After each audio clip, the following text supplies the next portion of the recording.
Like she even asked, she was like, "Oh, are we gonna?"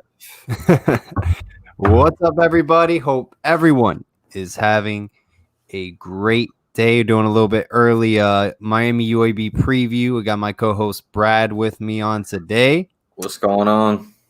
We also have Christina, who covers UAB football. She'll be hopping on as well to talk a little bit, about the matchup Miami UAB. University of Alabama Birmingham does play Central Arkansas tonight at 7 or 8 p.m. on ESPNU, ESPN3, one of those channels.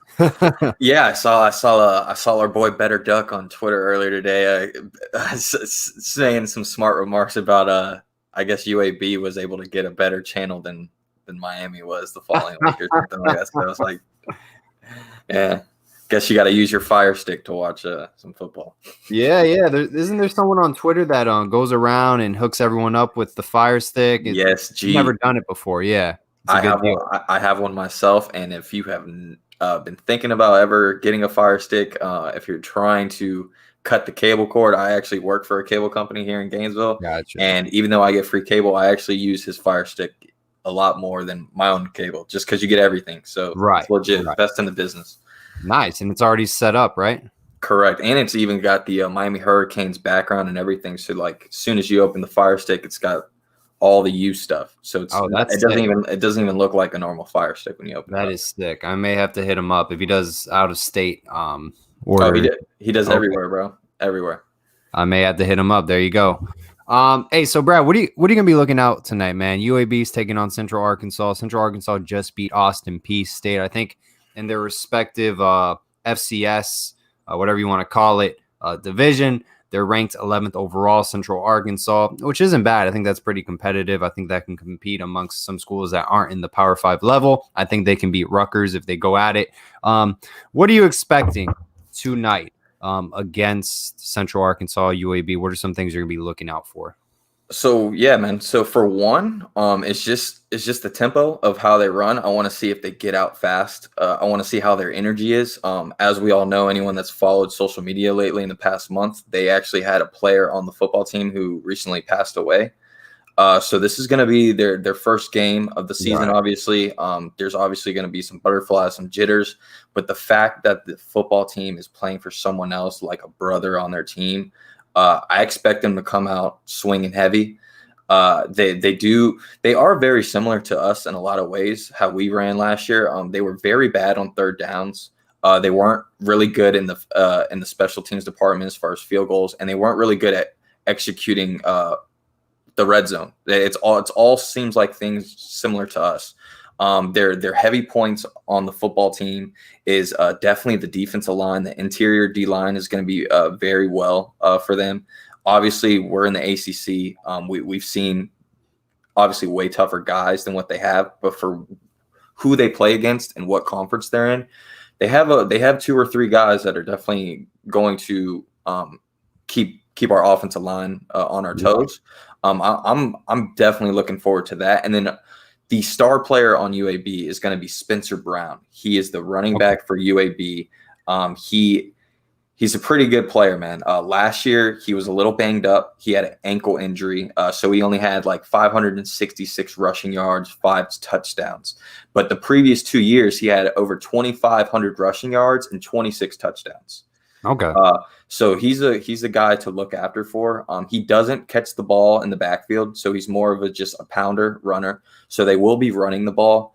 And then also their quarterback, Tyler Johnston. He is someone that everyone's going to want to look for.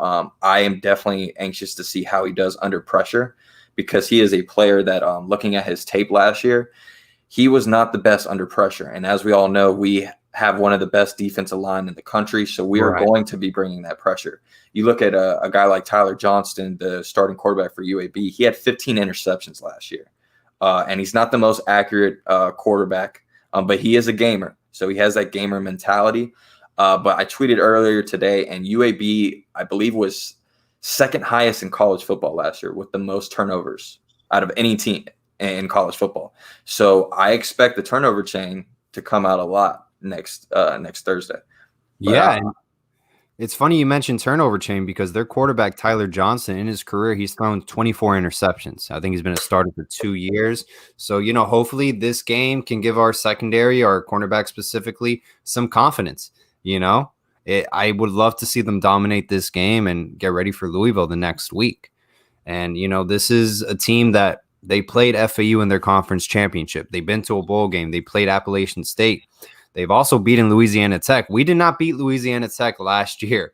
We were shut out. They beat them by 6 points. So, just be ready to go. First game of the year for Miami. I do think it is an edge to get some film on UAB, their first game against Central Arkansas, where Miami, they don't really know what to expect. So I think that is a big advantage because we have a new OC and we have a new quarterback. How are they going to game plan and get ready for a lot of unknown, a lot of question marks with this Miami offense? Yeah, and I mean that's the key, right? The key is no one is able to game plan for Miami because no one knows what to expect. That's going to be the great thing for us Miami fans is we're already going to start out with advantage for multiple reasons. One, like we just talked about, no one's going to be able to game plan for us. You have no film on us. Two, we have a dynamic quarterback in De'Aaron King. To where you're going to have to game plan for him every single snap to throw the ball or run the ball. And then you look at a guy like Rhett Lashley, who's going to be able to use the talent that he's never had in a spread offense. It's going to be very fun to watch. But UAB is no slouch team. We definitely should beat them by at least, I would say, 20 points. But, I mean, they went 9-5 last year. They have 28 wins in 3 years. In the 3 years of the 28 wins, they've gone to 3 bowl games. So they've gone bowling every single year. Out of those 3 years, they had 2 conference title games and 1 actual conference championship. So, I mean, they are somewhat respectable, but again, the conference they play in compared to us, I mean, it shouldn't be close as far as the talent level. But like I mentioned earlier, there are some key guys to look for. I think their offensive line has 4 out of 5 returning starters on the offensive line. So it's very similar to us again. When we talk about the similarity of what Miami UAB might have, we again will have 4 out of 5 guys returning. Of course, with Jared Williams locking up that right tackle spot. And then their defense. Their defense is actually probably their strong point of the football team. They were second in the league in total defense in their conference. And they were third in the nation on third down stops, which is pretty key.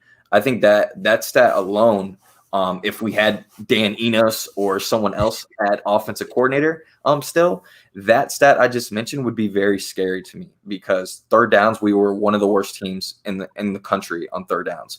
Where when you look at Rhett Lashley, he loves third downs because we're pretty much going third and short every time because he likes to run it up first and second down. But you have that, and then they were 11th in the nation in sacks too. Okay. Wow. I mean, that's pretty good. I mean, I know they play in a different conference, not an elite level compared to other programs, but still, that's pretty good. 11th in the nation. And I saw their defensive line against Tennessee. I mean, I thought they were competing pretty well. I thought they could compete with an SEC offensive line. Tennessee, they do have talent. They do recruit well at the University of Tennessee. So, I did think they were competing. I got a question. I know this is actually it's a good question due to the kind of what happened this past week. Who gets more snaps at striker, Gilbert Frierson or Keontre Smith? And I'm curious as well. Keontre Smith, without a doubt. From everything I've heard, Keontre Smith is the real deal. He's looking like he's taken that next step, that he's pretty much solidified that striker position. I know a few people on social media this past week were kind of digging into some stuff with Gilbert Frierson, with him potentially maybe leaving the team. But I don't think he's left the team, but I do think he's a little bit somewhat frustrated because I think everyone's starting to figure out that Keontre Smith has kind of solidified that striker position. And then when you talk about the linebackers as well, you talk about Patrick Joyner, who just moved from linebacker to defensive end, which was his main position to begin with coming out of high school. So I was a little confused on why we moved him to linebacker in the first place. I know we were lacking in depth, but when you look at what Patrick Joyner has done in a Miami Hurricane uniform, it has not been much as far as on the field or productivity. So I'm interested to see what he does at DN now at his natural position, just because we're pretty deep at DN. So it's gonna take him a while just to get comfortable back at the DN position, but then it might take him a while just to see the field, just because we're 4 or 5 deep right now at the end, and it's looking very, very good. But yeah, I expect Keontre Smith heavy. I could also see a guy like Amari Stryker dropping down in the box from time to time. But it should be interesting. That linebacker position is going to be what to watch for when the depth chart comes out tomorrow night. Just because I think everyone already knew that Zach McLeod solidified that one starter, but the other one, Bradley Jennings, stepping up big time right now. I think that's a kid that a lot of fans were not putting in that depth chart before the past couple months, and he's kind of regained himself with all the injuries.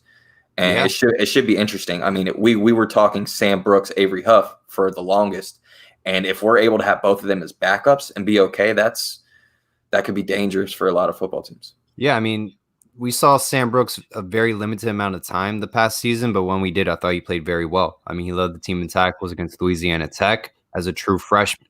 You know, it felt like he was hungry to play that game when a lot of people were not. So I have high expectations for Sam Brooks moving forward. And I know everyone raves about Avery Huff. When the game slows down from him, he's going to be a very elite player at the next level. That's a quote from Kane's Insight. So I'm excited to see what the underclassmen have. And it's good to hear guys like Bradley Jennings and Wayman Steed improve because, you know, we've seen their past history with injuries. We don't really know what to expect from them this upcoming season. But it seems like Coach Baker was pretty satisfied with their improvement. And it seems like Bradley Jennings has been really doing a nice job. And speaking of defensive line DNs, have you seen the pictures from Coach Feely's workout strength and conditioning program? Mr. HD just do we have bodybuilders? Is this like a Mr. Olympia competition? I mean, just seeing the picture of our boy Gabby Rita posted it earlier today. The picture of back in August of last year with Jalen Phillips just arriving on the green tree and seeing him now is ridiculous, man.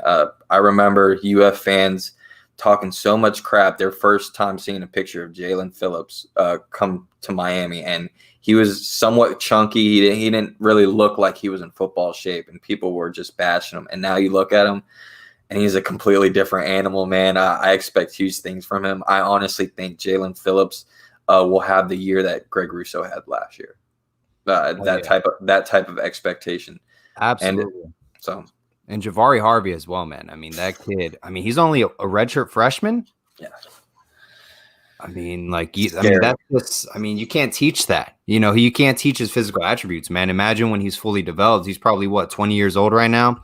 He hasn't even fully developed. I mean, this is a potential NFL player. I mean, just looking at him physically, you don't see that for an underclassman. You know, you really don't. So it is really nice to see because I feel like in the past at Miami, you know, I feel like we didn't have guys that looked like that. You know, it was kind of like Denzel Perryman was the only anomaly that I ever saw strength and conditioning wise, or Alan Bailey. But, you know, we didn't see a lot of players who were really, you know, in the weight room, just animals. Like really, look, we're jacked. I mean, the last one I could probably think of is maybe like Alan Bailey or Alquan Muhammad. Alquan Muhammad's probably a recent one. Yeah. That was one guy that I had a lot of high expectations for. I thought Alquan Muhammad was going to be literally what Greg Russo was. I thought he was going to be the next guy. That didn't turn out well for us, but he did a little bit of in the NFL so far. So we'll see. Brad, going back to this game, you know, week one, what are some keys for Miami, you know, kind of to get ahead that you want Miami to address right away? Right from the jump is start out quick. I want to see I want to see fast tempo from the jump. Great. I want to see De'Aaron King in the RPO right off the rip. I honestly think looking at so much film of Rhett Lashley, this power spread that we all keep talking about, and all these receivers that are going to get these receptions. He's very run heavy. He likes to depend on the run a lot. You talk about Cam Harris, you talk about Jalen Knight, and you talk about Don Chaney. These kids are going to eat, man. I see all three of them getting tons of reps. I think the running game is actually going to end up setting up the wide receivers a lot more than we think. Someone earlier in the chat mentioned, I think it was JT Sounds or someone like that, mentioned who would our number one or how many targets we think our tight ends are going to get because we don't have a true number one receiver. And I could honestly say that I can see Will Mallory and Brevin Jordan getting a lot of receptions this year. You pull up SMU's numbers, they had one receiver for like over 100 catches. They had 2 or 3 with like 70, 60 catches, and then another one with 50 catches. I mean, that's 4 guys right there that all 4 of them had more receptions than the number 1 receiver on our team last year. By the way, Christina from UAB is backstage. We're going to bring her in right now. Awesome. Christina, can you hear us? I can hear you. Well, thank you so much for coming on, man. We greatly appreciate you taking time out of your day to talk some Miami UAB football. We are live right now, so thank you so much, Christina. Yes, thank you. Yeah, of course. Sorry about the time difference, Central Time and Eastern Time when you sent me the message. I was like, oh gosh, I completely forgot. So That's right. There's a time change, right?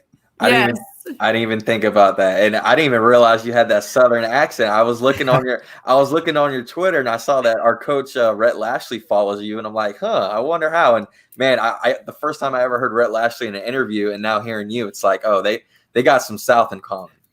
They do, man. We miss Coach Lashley when he was at Auburn, and just getting to know him and his family and all their cute twins. So excited that he's doing well in Miami.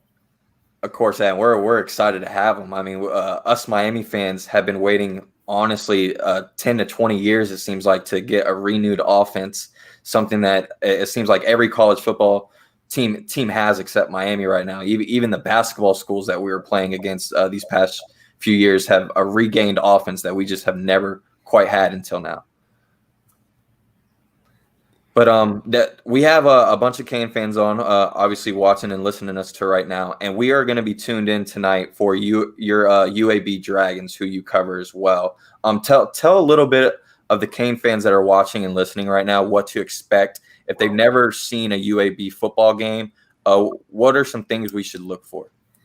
Yeah, I mean, UAB returns, I think, 18 starters, and their defense looks really good. You have linebacker Christopher Mole and edge rusher Jordan Smith, and they combined last year for 33.5 tackles for loss and 19 sacks. So UAB has had a good defense the last 2 years, actually, and they finished in the top 10 nationally. When I was at the UAB Tennessee game last year, it really showed you just how good that unit is. Or was. Obviously, it's a different year, but just how good that they've progressed over the past couple of years when you're mashing up with the CUSA and a SEC team. So you have a lot of guys coming back, and then you have cornerback Bronte Harris, who was injured last year. He's back, and TD Marshall. So overall, UAB's defense is pretty stacked, and they get after it. They compiled 92 sacks last year. So really excited to see them play. And then obviously on offense, you have Tyler Johnston, who's back at quarterback, and then Spencer Brown, who's a workhorse on the ground. He's only one of 2 players in the nation to enter this season with 3,000 plus career rushing yards. So, and then you have Austin Watkins at wide receiver. And I mean, watching him play last year was just the way he comes off the ball, and I don't know, just the way his hand works. It was just amazing to see like how he would come up with some of these catches. So really excited to see the offense play too. And, UAB, I've covered them. I went to school there. And you ran track for them, right? Yeah, I ran track for them. So that's awesome. It's just to go from coach to coach, and just what Coach Bill Clark has brought to this program.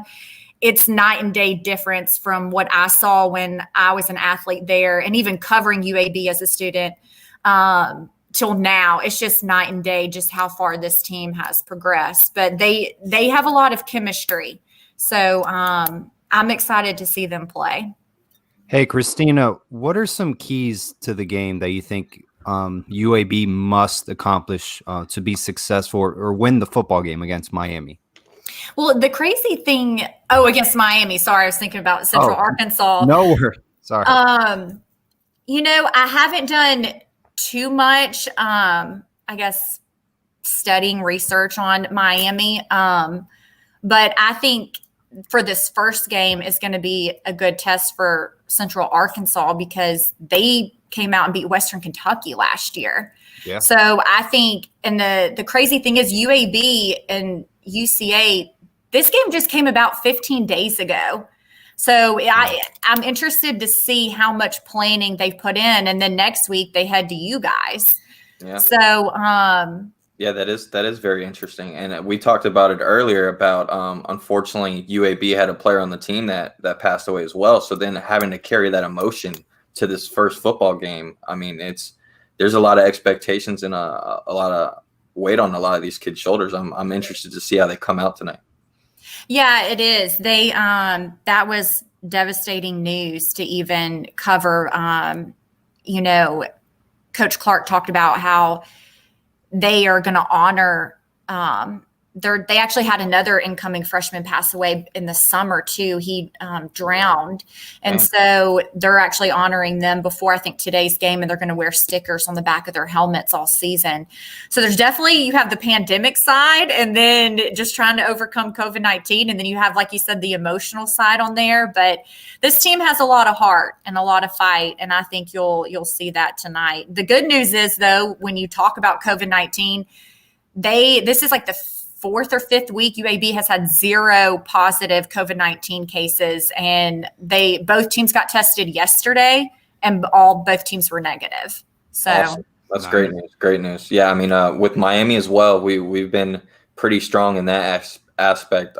We have not had anyone test positive for a while now, so it seems like good signs on both aspects. You mentioned earlier Austin Watkins. He had like 1,100 yards last season. Do you happen to know if he's related to Sammy Watkins? That I do not know. Okay. I was curious about that. I wasn't sure. And then you also mentioned Jordan Smith on the defensive side. He ended up starting at Florida, I believe. He was playing at Florida, and then he transferred to UAB. So I thought that was pretty interesting as well. I mean, we talk about, or you were talking about earlier, UAB playing Tennessee last year.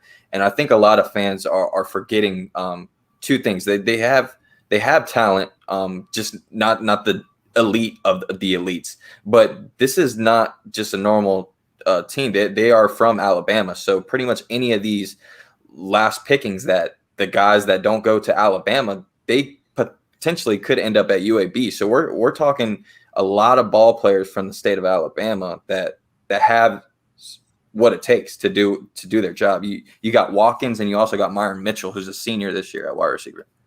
Yep, that is true. And going back to your point, not to mention UAB picked up another LSU transfer, Justin Thomas, who announced he was leaving LSU, I think, earlier this month.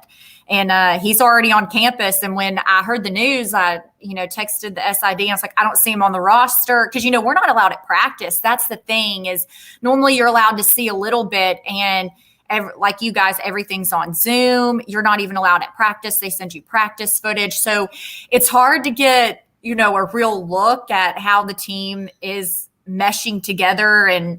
But you just see what's on paper. And, but yeah, Justin Thomas, I think, was a good get for them, who is already on campus. So Christina, what's the season outlook as a UAB, that you cover the team, and as a fan, we all have kind of outlooks, but what's an ideal prediction UAB coming into this season is ideal, wins and losses, and where do you think they would stand? You say that. I haven't really looked at the full schedule just because so much was unknown, with the scheduling. And I tried not to go ahead and look at each week because you just never know what can happen. UAB has won back-to-back CUSA West Division championships. And so I think, yes, they're in the driver's seat in the West, and I think they can do it again. And, I think UAB definitely has high hopes. And while the Big Ten and a few other major conferences aren't playing, UAB sympathizes with them. Their program was shut down, so they've been there, they've experienced it. And so I think that gives them a little bit, I don't want to say a chip on their shoulder, but like I said, they have a lot of motivation coming into this year. Absolutely. And, I think they also have experience playing Power 5 schools as well, which is huge for, veteran players, they're used to playing schools with a lot of talent. So I think that will definitely help them moving forward, as a program playing against competitive opponents. Christina, what are some weaknesses to UAB's team that needs to be addressed, do you think? Maybe it's lack of depth at specific positions due to injuries, or maybe just question marks at the end of the season that were never answered. When you talk about depth, that's one thing we talked about with Coach Clark before the season. And he said that depth is going to be a huge for them. And for once they have depth, you got to think they just returned to the field in 17. So they're just, and a lot of those were grad transfers, a lot of guys that stayed around and they all graduated. I'm trying to think how many seniors graduated last year, the year before. So this was kind of like, they actually have like depth now. And that's one thing that Coach Clark talked about. It may come down to depth. If you have certain guys out with COVID-19 later on the season, guys are going to have to step up. And so he said for once, he really likes where he has depth on his team. My question to you, Christina, is this. Obviously, everyone who's watched college football the last 2 or 3 years, everybody knows the infamous turnover chain, right? The University of Miami has brought this prop and brought it up to life the past 2 or 3 years, where almost every college in the country is doing it now. But the turnover chain was obviously the first. Where I look at with the turnover chain, especially next week when we play you guys, is we talk about Tyler Johnston, who threw 15 interceptions last year. And I believe UAB had 28 turnovers last year as a football team, which were out of those 28, they had 2 or more in 10 games. What do you look for with Tyler Johnston, and what has Coach Clark mentioned as far as him in practice? Has he turned over the ball still a lot, or does he look a little bit better in that aspect? Because that's one player I'm very interested to look into tonight, just because I want to see how he does under pressure. Because as we all know who follow Canes football, we're going to have one of the most petrified defensive linemen in the country. Yeah, I think Tyler's gotten stronger. Like I said, I haven't seen him at practice. We just get video, and it's, they're not going to send you, their scrimmages or anything like that. So it's just him just throwing the ball around. He was hurt last year towards the back half of the season, but I think he comes into this season with a lot more confidence after taking over. So I think he's gotten stronger, quicker. So hopefully we'll see. Hopefully there won't be any turnovers, but I will say that this next week when they come down to y'all, this is one game that even back in the summer when I interviewed UAB athletics director Mark Ingram, he had emphasized we are playing Miami. Like he had made it clear, like that is one game. We don't care if we get one game in, like we want to play Miami. So I was very excited to see when they made that announcement that, this game was a go because y'all had one non-conference game you could schedule at the ACC. So I was excited to see this game still be on the books. Absolutely. Yeah, definitely. I mean, we're excited as well. First game of the year. So it really is going to be an interesting game. What challenges do you feel that UAB's defensive coordinator has, going into a game, not knowing who Miami's offensive coordinator, they don't have any film on Miami. There's a new quarterback, like you said, their defensive line is very good. Do you think that there's a big challenge going into that game against Miami? Oh, yeah, I think so. I think there is, especially when you're trying to match up players. I think that's huge. You have nothing to go off of. So obviously they're going to do their research and study, but I think it's going to come down to who matches up with who, and you got to figure that out. Well, Christina, before we let you go today, I know you're busy. Give us your score prediction for tonight's game for UAB. Oh, man, I knew y'all were going to put me on the spot. I'm going to go UAB, although Central Arkansas scares me because they're the comeback kids. They have come back, I think, was it gosh, I forgot how many games they came from behind last year to win. And then y'all saw what they did against Austin P. Yes. So 34 seconds left. And that's one thing that Coach Clark drilled in his team's head the past couple of weeks when they knew that they were playing them is this isn't some easy FCS school. They beat Western Kentucky at Western Kentucky last year. And then to come to see them last week or I guess just 5 days ago. Isn't that crazy? Or I guess it's a week ago. No, 5 days, right? Saturday.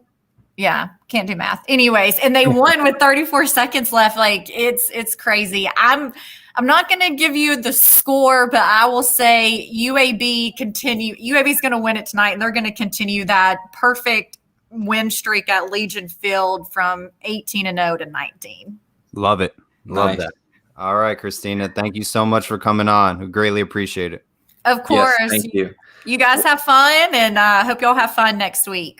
You as well. Well, maybe we'll get you on next week for game week right before the game starts. Sure, let's do it. Sounds good, Christina. All right, have a great day. All right, Christina Chambers covers UAB football. What do you think, Brad? Miami UAB. You never know what could happen. I think she seems a little bit kind of question mark offensively, to be honest. If I had to get that. Yeah, man. Like I said, I'm not too worried. I think any of the fans that are worried about a team like UAB, I think you need to just watch some film on the Miami Hurricanes and just realize that we got that U on our helmet. We're not some just normal team, man. We carry a chip on our shoulder, man. There's something about the U. We got that swagger. We're coming for vengeance this year, man. Rhett Lashley, De'Ara King. You got Coach Justice. I mean, my boy Lovo just sent me a picture of the whole offensive line, and dude, these guys look like Monstars in Space Jam. It's. I think the big difference, man. UAB, they have no film of Rhett Lashley and De'Ara King. Okay, I mean, Rhett Lashley is a very creative offensive coordinator. We've seen that at SMU. You have to base your defensive scheme off of past film from another program, not with the personnel we had. There's no spring practice that we had filmed. There's no fall practice. This is going to be a real test for their defensive coordinator, especially De'Ara King. He hasn't played football in a sense in over close to 2 years, give or take, because he only played 4 games during his time at Houston. So it's going to be a real challenge. So I really think Miami can get ahead, offensively. And defensively, man, we're just going to eat. I mean, our defensive line, I don't think their offensive line has seen a defensive end unit this elite at the college football level. Listen, I mentioned Tyler Johnston having probably more interceptions than I don't even know who. I mean, Malik Rozier, Jaron Williams combined, it seems like. But Tyler Johnston has never seen a guy like Jafari Harvey or Jalen Phillips or right. Roche. These guys are completely different animals than what he plays against in his conference. So I think all Tyler Johnston is going to do is get one hit, and he's going to remember that he's playing the University of Miami. And I think by the beginning of the third quarter of next week, when we play UAB, you're going to start to see that difference in depth. You're going to start to see that difference in conference play. You're going to start to see that difference in talent level. We should be beating these Dragons by at least 20 to 25 points next week. I mean, hey, the Miami teams are hot right now, man. Look at the Heat. We got Goran. we got Goran Dragic. He's playing well. The Dragons playing well. So let's keep the Dragons playing. They're playing very well right now. And Manny Diaz even acknowledged it as well, tweeting things out. So they are playing very well. Jimmy Butler, man.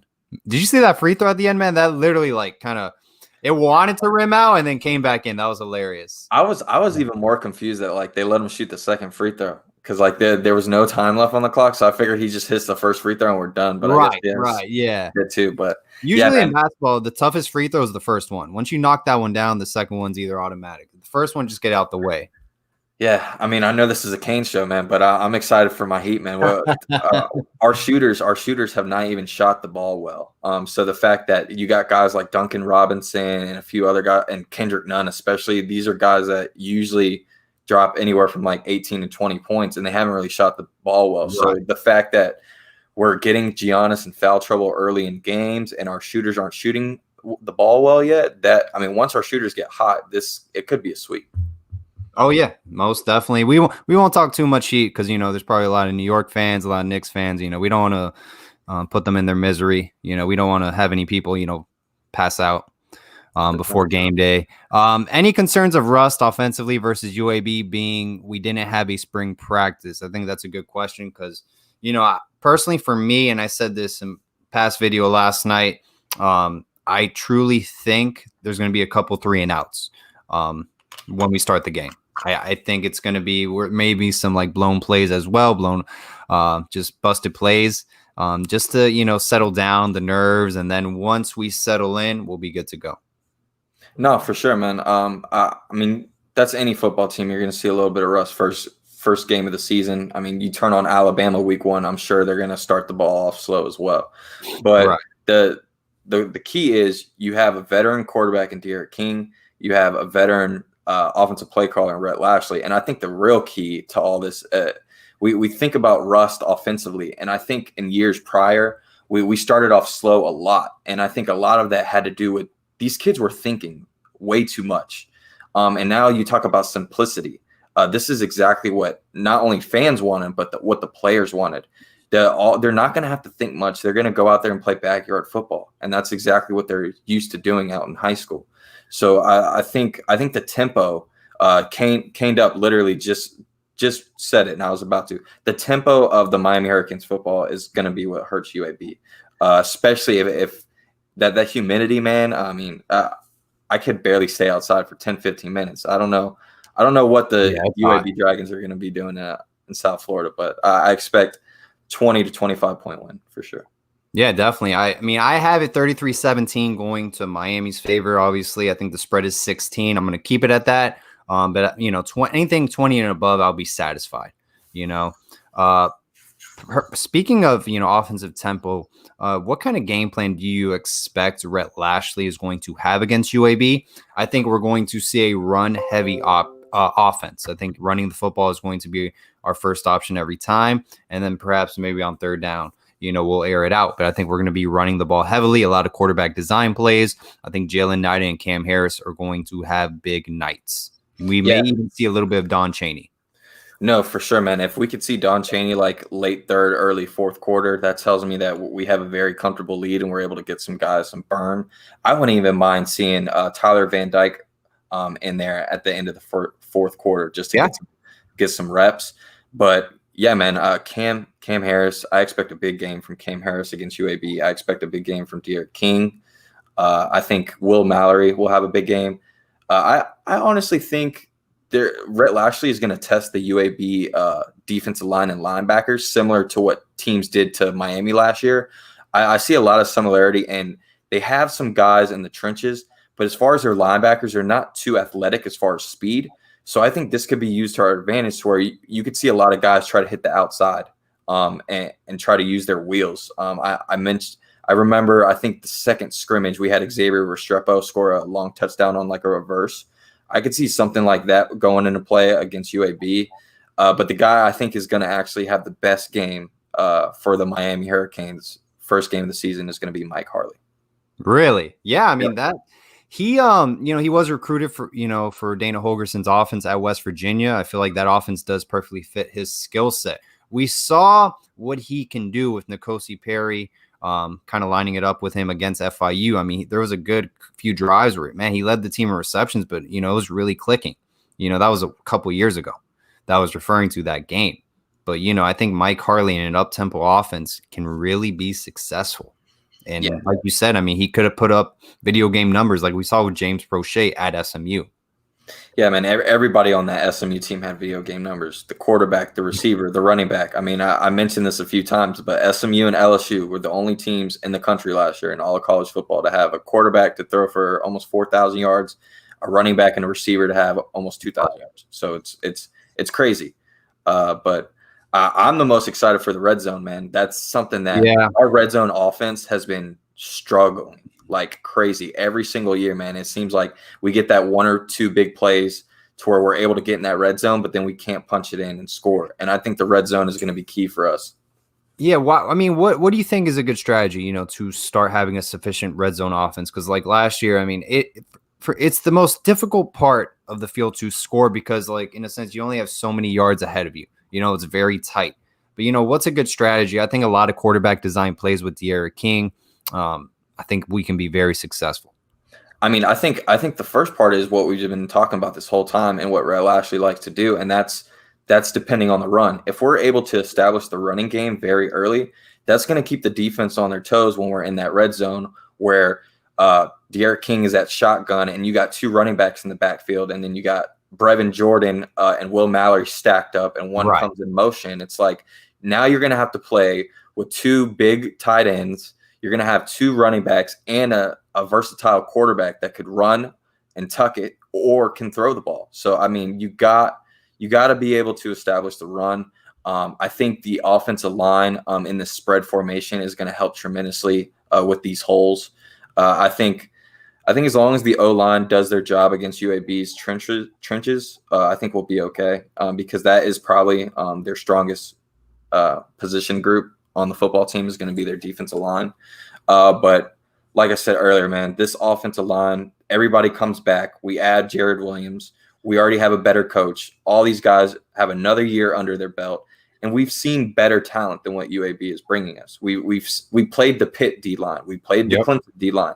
We played North Carolina's D-line. We played better D-line. I mean, heck, we even played Marvin Wilson at Florida State, even though he didn't do much. But we've seen better guys, and I think we just gotta relax. Remember that this is just a football game, and I think a lot of it that's going to help is De'Ara King, man. We have a leader. We have a quarterback. That is something that Miami has not had in so long. And, speaking of having a leader, De'Ara King, something we didn't really have in a sense last year at the quarterback position. I want to pick your brain. We still have not named a backup quarterback. Mm-hmm. Who do you think will be named backup quarterback when the depth chart is released tomorrow, right?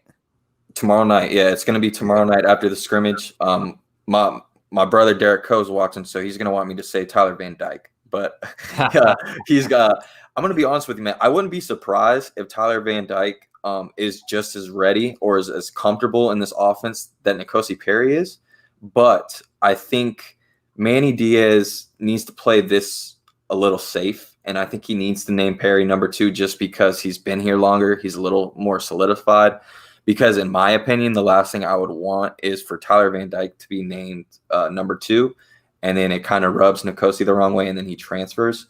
Right. I would rather Kosi get that nod at number 2 and let him ride that 2 wave all the way to the season. Okay. And then potentially if De'Ara King doesn't come back, I could see N'Kosi starting week 1 against Bama.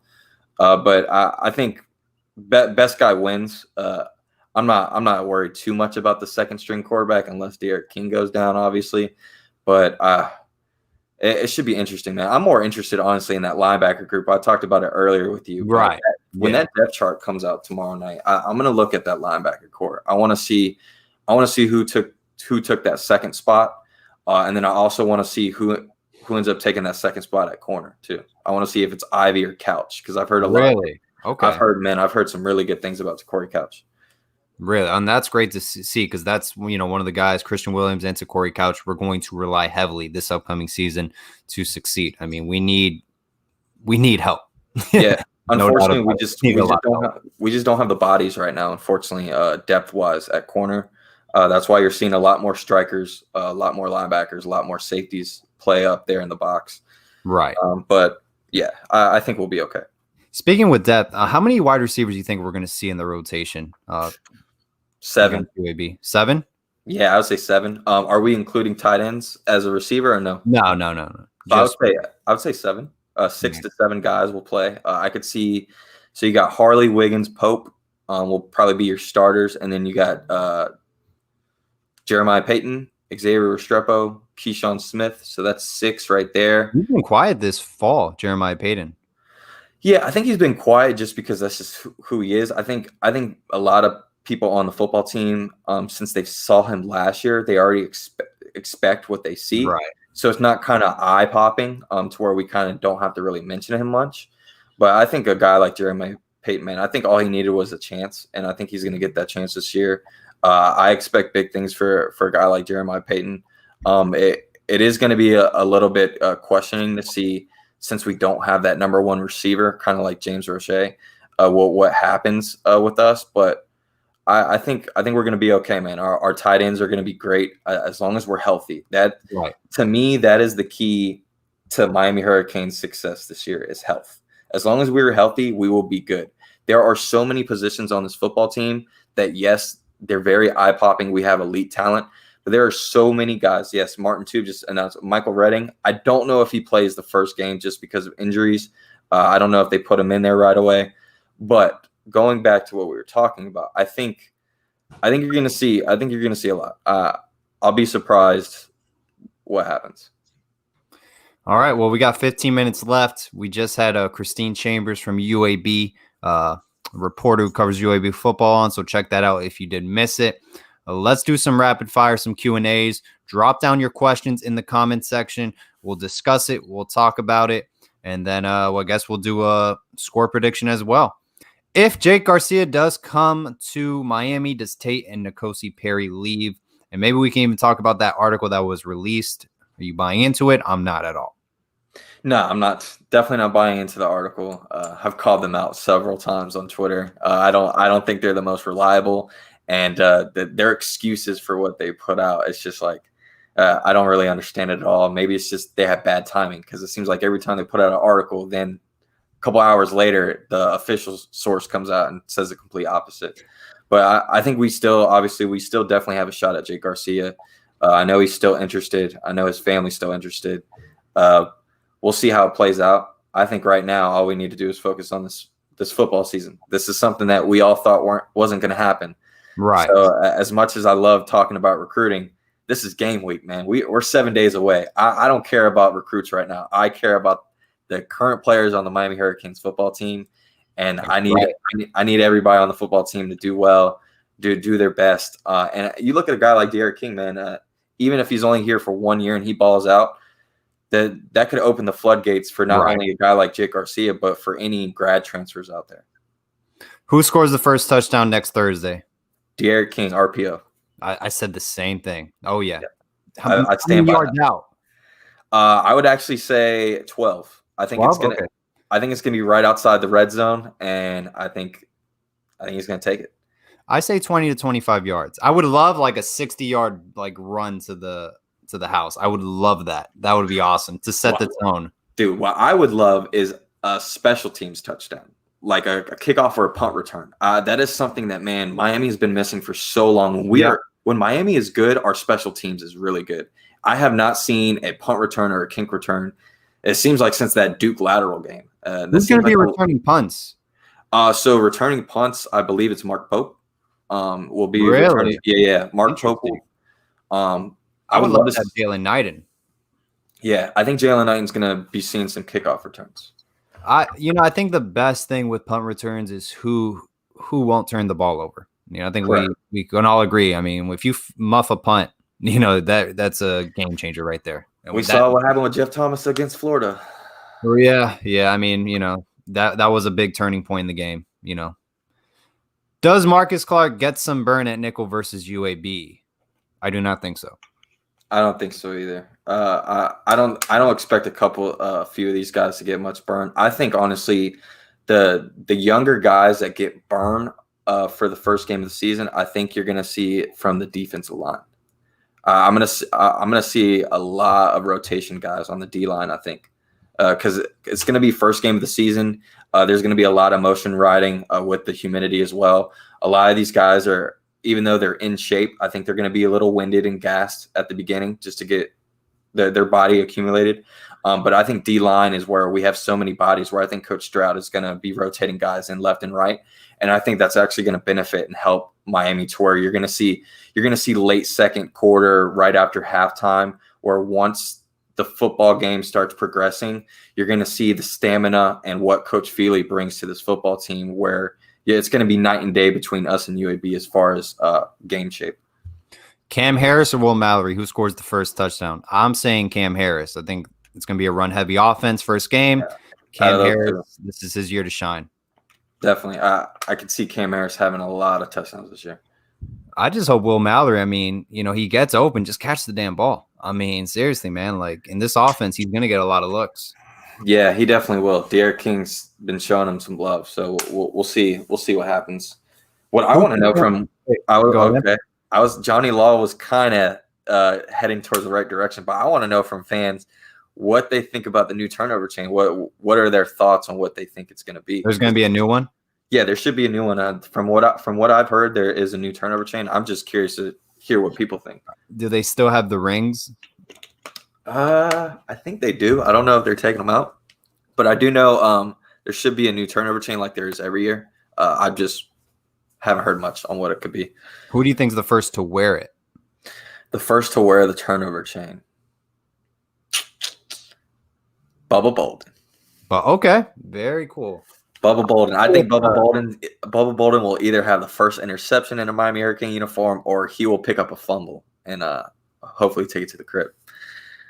I think it's going to be like a strip sack fumble, and I think it's going to be Jalen Phillips. That's who I'm going to go with. I think I wouldn't mind that at all. Yeah, I think it's going to go with Jalen Phillips. All right, let's see. Questions. Is there going to be crowd noise? Have we confirmed that? Something to make it a little bit louder? I would hope so. I think that's knowing Manny Diaz. I think he's going to be pushing for that. But have you heard anything? I haven't. I plan on driving down for the game. I'm just waiting to confirm I'm getting my tickets, and as long as you're going to go? Nice. Yeah. I'll be going to the game. So I'm actually. It's funny because I was flying back home to where I live. Previously with the pandemic, I was back in Miami during the time. So I actually bought my ticket like during the time of the flight. So I had to change it. I didn't even realize that I bought my ticket during the time of the game. So I had to switch my tickets. So that's great. You're going, man. Should be awesome. Yeah, I'm hoping. We'll see. Yeah. Let's see. Questions. We got 9 minutes left, guys. So drop your questions down. Man, it's crazy because like we don't really know what to expect from Rhett Lashley in the sense of like opening up his offense week 1, throughout the season. I just hope it's the real deal. And I hope we can have a sufficient offense with quick drives, not long drives that take up half the quarter, which is what we've seen in the past with Mark Richt and Dan Enos. There's no reason why our drives should go 3 minutes or less. We should have that. And Desmond put out that he thinks Mallory will be our best red zone weapon. For the longest, I could definitely see that. But thinking more on it, I think it's going to be Cam Harris. I look at a guy like Cam Harris, and he's built for that red zone, man. We never gave him the opportunities at times where he's like a bowling ball, man. And then when you got a dynamic quarterback like De'Aaron King, it's going to keep the linebackers and the defensive line on their toes, where they're going to have to play the quarterback and the running back on the run. And I could see a guy like Cam Harris, who's very quick and powerful, getting to the touchdown a lot this year, just on short yardage. Right. Absolutely. Who scores the first touchdown? We both agreed De'Aaron King. Yep. Who do you guys scores the first touchdown? I'm curious. But what if it's like Jalen Knighton? That would be awesome. What if it's Corey Gaynor on like a fumble recovery? God. Just win games, man. If that's the case, I mean, just win. I mean, is it? I want to pick your brain, Brad. I've been thinking about this. Is there red flags if we're in a legitimate nail biting game with UAB? I mean, it's a dogfight going into the fourth quarter. Same kind of similar things are going on. We see a little more of efficient offense, but same defensive problems, same game day, decisions. Manny Diaz doing awful on. I mean, should we be worried if we're in a dogfight with UAB? Yeah, we should. And if we are in a dogfight against UAB, I would hope it's not because of our offense, because our offense is going to be obviously new to everybody. And if it's on our defense, then that goes all eyes to Blake Baker. Right. And then I think that's where Manny Diaz might need to already step in early and go week 2 against Louisville, who is no slouch team on offense. So you want to talk about if we're going to be somewhat slouch on the defensive side of the ball against a team like UAB, you better not be like that against Louisville, because Louisville has the speed and the talent to blow the top off on every single play. You talk about Tutu Atwell, and their running back that they have is phenomenal. So they better get it together, but I don't see it happening. Yeah, no, 24/7 Kane said Tate Martell on a fake field goal. That's funny. Why not? Why not, man? Steve Kim said if we lose to UAB, fire Manny Diaz on the spot. Hey, and our boy Jordan Nelson said we lose to UAB, we're beating Clemson. So I think we'll do fine. I think we'll take care of it. I think we're going to see a lot of made field goals. We're going to see, we're going to take care of the concerns that we had this past season. I think De'Aaron King, like you said, is our leader, and he's going to take over the game with his legs, just being a leader, under center, taking control of the huddle. And this offense, man, I think it's going to be a huge difference, this upcoming season. And, my prediction's 33-17, but I wouldn't be surprised if Miami really puts on a nice score against UAB. And, by the end of the third quarter, we're putting in all our backups. So we'll see. And that's the great thing with having Rhett Lashley as our offensive coordinator. He's all foot to the pedal, man. He goes full force. Right. He doesn't stop no matter what. So, I mean, if we keep scoring third, fourth quarter with our second, third stringers, it's going to be real scary for football teams this year because I don't see him letting up at all year.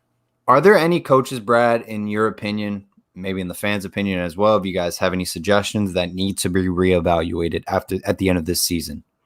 Yeah, I was watching your show last night after the Heat game, and I agree with you. I would say Coach Packey probably. Yeah, that's one coach where I don't understand what he does. He doesn't seem to bring the right guys in. I don't think the linebacker recruiting hasn't been really that great lately. We've settled on 3 stars. Yes, they're all pretty talented. They're all pretty much from South Florida in years past, but I just haven't seen the development, man, from the linebacker group. I mean, obviously, I'm not the biggest Rump supporter, people know, but I mean, I'm not going to say too much on Rump. I expect a lot more this year from everybody on the football team. I want to see what a kid like DJ Ivey does. I need him to take that next level. He was one of those kids where coming out of high school, I was very high on. I saw his fundamentals. I saw his height, his arm length. He just looked like he was a replica of Mike Rump playing at the U. And I'm just waiting for him to take that next step, man. Another guy is Nesta Silvera. That's one guy in particular where I think everybody who roots for the Hurricanes needs that guy to make the next step. We were so excited when he picked us over Florida, man, and it's a shame that we haven't really seen much out of him. Right. It seems like a lot of these guys that we've gotten in past cycles for recruiting that end up picking us over Florida, they haven't really turned out too well lately. So I'm a little interested. I mean, we talk about Avonte Williams as well. He's not playing all this year. I'm hoping he plays in a Miami Hurricane uniform. Right. Yeah. No, definitely. Maybe we should stop going after Florida targets. I don't know. But we'll see, man. Defensive line depth. What are you expecting from our defensive ends? Anyone? I know we're going to see Javari Harvey play a lot. Jalen Phillips, Quincy. 4 deep. Yeah, I'd say 4 deep. 4 deep. Okay. Yeah, I think our D tackles are going to get rotated more than our D ends. I could definitely see guys like Harrison Hunt, Jalar Hawley, Nesta Silvera, Jordan Miller, John Ford. I mean, that's 5 guys right there. I think all of them are going to play well. I think the D tackles. This is their year, man. We got the mashed potatoes. All we need is the gravy, man. It should be easy for them. We got plenty of D ends on each side. That's going to give them plenty of chances. I don't see too many offensive lines out there that are going to be able to guard a guy like Jalen Phillips or Quincy Roche one-on-one. You're going to have to help them. So that's going to leave one-on-one battles for these nose tackles, D tackles, man. Just got to beat the guy in front of you. That's all you got to do. Absolutely. No, 100% agree. Brad, what's your score prediction? For the game tonight or UAB Miami? No, UAB Miami, yeah. I would say probably 42 to 24, 20. Okay. Ooh, 24. No, actually, no, that seems too high. I would say like 38 to like 17. 38, 17. 38, yeah, because I said about 20, 25 points. So, yeah, 38-17 is what I'm going to go. I'll be honest, though. If they put up 17 or 20 points, that does, my prediction was 16 points. But, that Louisville game, I think their offense, it might be a barn burner to 45 that game then. First to 45 wins. So me personally, I think the opposite. I think it's just going to be a little bit of first game butterflies, getting everybody adjusted to, hey man, we're playing football this year. It's 2020. We went through all this pandemic. There's going to be a lot of emotion. And I think the first game, as long as we beat them by 20, 25 points, I wouldn't worry too much about certain players or if they missed assignment here or there. It's going to be everybody's first game, man. There's going to be a lot of emotion running. I think as long as we win the game comfortably, the game planning, everything's going to be fine for Louisville. I mean, we beat Louisville last year, and we're better in every aspect on the football team. I agree. From beginning to end as a football player and as coaching staff. So we should be okay. I think the Florida State game now, week 3, that's what I'm interested to see because looking at these defensive linemen, man, James Blackman's going to get snapped in half. Yeah, no. That's been the issue at Florida State offensive line. Talk about breaking into a Slim Jim. Yeah, man, I kind of feel sorry for him, man. I wish he could have played somewhere else, to be honest, man, with a good offensive line because it's been a rough career for him and DeAndre Francois when they were playing there. The freshman DeAndre Francois was not the sophomore, junior Francois that we saw. But anyways, man, Brad, as always, man, it's a pleasure to have you on. Thank you, everyone, for joining us. Of course. Early show. But, hey, we got Christine Chambers on, UAB football on the fly. So, man, we just knocked it out, man. So thank you so much for joining us. And always, guys. It's all about the U. And, hey, we got a Saturday. Big thing Saturday, man. We got our recruiting. That's right. We got the roundtable, man. Recruiting roundtable. Who's joining us, Brad? So we're getting everybody back from the recruiting roundtable, and we'll be doing a 2020 season pretty much roundtable. We'll be breaking down the depth chart for the Miami Hurricanes football team, along with talking about the UAB game. We'll have guys like John Michaels, D Money, Marsh from Fours Up podcast. We'll have Derek Coe from Kane Gang. We'll have Roman, who's breaking down all the quarterbacks as well. We'll hopefully have Steve Kim from ESPN stop by. We'll have X from Caneville and a few other guys that I probably didn't even mention yet. But we're going to have a huge show. I expect a lot of people to join. Pretty much anyone that covers football for the Miami Hurricanes, we want them to stop by and join the show. I'm hoping to have a couple fans on as well. I want some of these fans to experience what we do as far as talking to these big time guys that cover Canes football face to face, just getting that opportunity, man. Me and myself, the past like 6-8 months, I built a lot of relationships, but there's even more that I built that I wanted to. Guys like John Michaels, someone who I looked up to a lot. Me and him are now pretty close just because of social media. I would love to get fans involved Saturday just to have them get excited as well, just like we are. But I can't wait, man. Canes football, 7 days away. We all thought this was never going to happen, and I'm just thankful that we finally get to see the U suit up and De'Ara King in a Miami Hurricane uniform. Yep, Saturday at 8 p.m., guys. Check us out. Can't wait. Go Canes. Go Canes.